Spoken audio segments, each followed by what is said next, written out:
আমাৰ অসমৰ মানে আবেগ আছিল জুবিন গাৰ্গ। তেখেতে সকলো সংস্কৃতি অসমৰ সংস্কৃতি চুই গৈছে।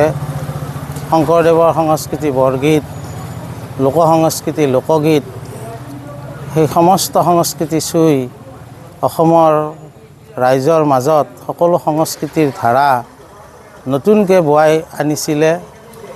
আমি বহুত আশা কৰিছিলোঁ তেওঁ আৰু কাম কৰিব, কিন্তু নিয়তিৰ পৰিহাস আমি মানিবই লাগিব।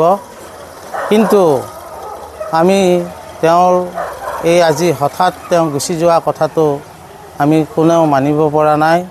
কিন্তু তথাপি ভগৱন্তৰ ওচৰত আমি প্ৰাৰ্থনা কৰিছোঁ তেওঁ য'তেই নাথাকক কিয় তাৰ পৰাই যাতে অসমীয়া সংস্কৃতিৰ প্ৰতি তেওঁ যি নতুন ধাৰাৰ মানে নতুন প্ৰজন্মই আগবাঢ়ি যাব, তেখেতসকলক যাতে আশীৰ্বাদ প্ৰদান কৰি থাকে, এই কথা আমি আশা কৰিছোঁ। কাৰোবাৰ হেমাহিৰ কাৰণে তেওঁ এই মৃত্যু আঁকোৱালি ল'ব লগা হ'ল। আমি অৱশ্যে আমাৰ যিহেতু এটা সম্পদ আছিল, তেখেতৰ হঠাৎ যি তেওঁ মৃত্যুবৰণ কৰিলে তাৰ আমি উচিত তদন্ত আমি নিশ্চয় দাবী কৰিম।